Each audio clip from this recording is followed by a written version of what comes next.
Hey everyone, welcome back to the channel. Today, we're tackling a heavy but incredibly important topic. Why do we face affliction?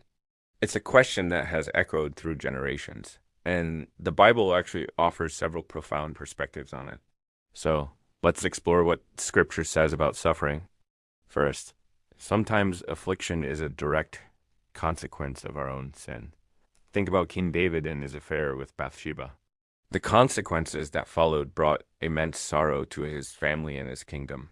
Our choices have real-world impacts, and sometimes suffering is the natural outcome of going against God's ways. Affliction can also be a form of judgment from God. Throughout the Old Testament, we see instances where God brought judgment upon nations or individuals because of their persistent rebellion and disobedience. This wasn't to be cruel, but to call people back to righteousness and to uphold his holiness. But here's a crucial point. Affliction isn't always about punishment. Often, it's about purification.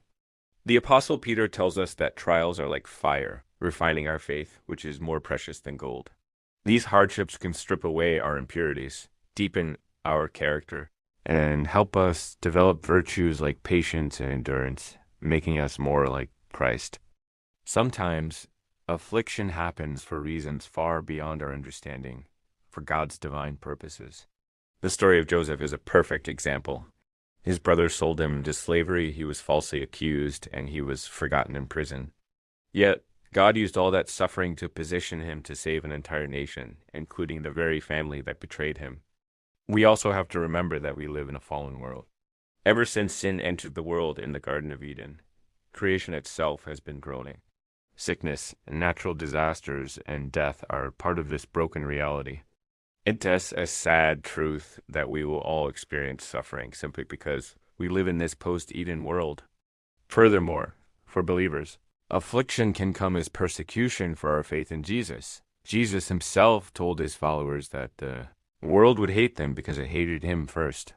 Standing for Christ in a world that opposes him can, and often does, lead to suffering. But he also promises a great reward for those who endure. Finally, the Bible makes it clear that affliction can be the result of a direct attack from Satan. The book of Job is the ultimate illustration of this. Job was a righteous man, but Satan was permitted to test him with unimaginable loss and pain. This reminds us that there is a spiritual battle raging, and sometimes we are caught in the crossfire. So, as you can see, the reasons for affliction are complex. It's not a simple one-size-fits-all answer.